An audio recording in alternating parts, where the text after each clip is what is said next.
ఏది మీరు మత కల్లోహాలు సృష్టిస్తున్నారు, శాంతి భద్రతలకు భంగం వాటిల్లుతున్నారు, కాబట్టి మీరు పోస్టులు పెట్టకూడదు, ఎలాంటి మాట్లాడకూడదు. కానీ నువ్వు ఆర్టీవీలో చెప్పుకోవచ్చా, బిగ్ టీవీలో చెప్పుకోవచ్చా, ఏబిఎన్లో చెప్పుకోవచ్చా చెత్త? అది చెత్తరా అని చెప్తే మేము మత కల్లోహాలు సృష్టించినామంట. అంటే ఎక్కడన్నా రియాలిటీకి దగ్గర మాట్లాడుతుర్రా?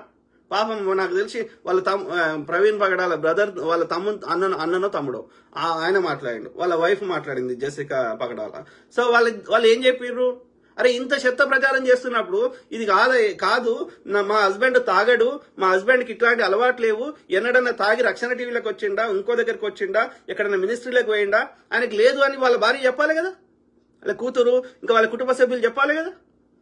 వాళ్ళు ఏం చెప్తున్నారు, స్క్రిప్ట్ రాసిస్తే చదువుతున్నారు ఇంగ్లీష్లో, ఏమని ఈ యొక్క శాంతి భద్రతలు పీస్ ఉండాలి, మాకు ఏది మా ప్రాసెస్ వాళ్ళ ఇన్వెస్టిగేషన్ మీద నమ్మకం ఉంది అని ఎందుకు చెప్తున్నారు?